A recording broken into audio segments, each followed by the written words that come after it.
awak dekat sini hanya makan serangga sahaja. Boleh? Okey. Dia ada anak. Dia ada anak. Dia duduk dekat sini untuk melahirkan baby lah.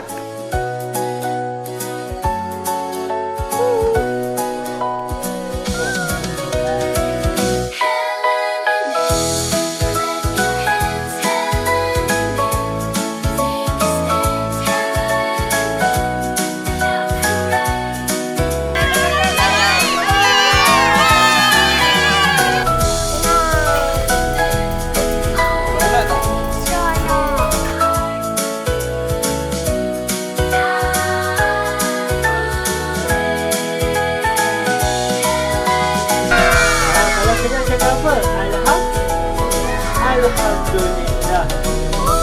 Okey, baik. So, kita dah kenyang.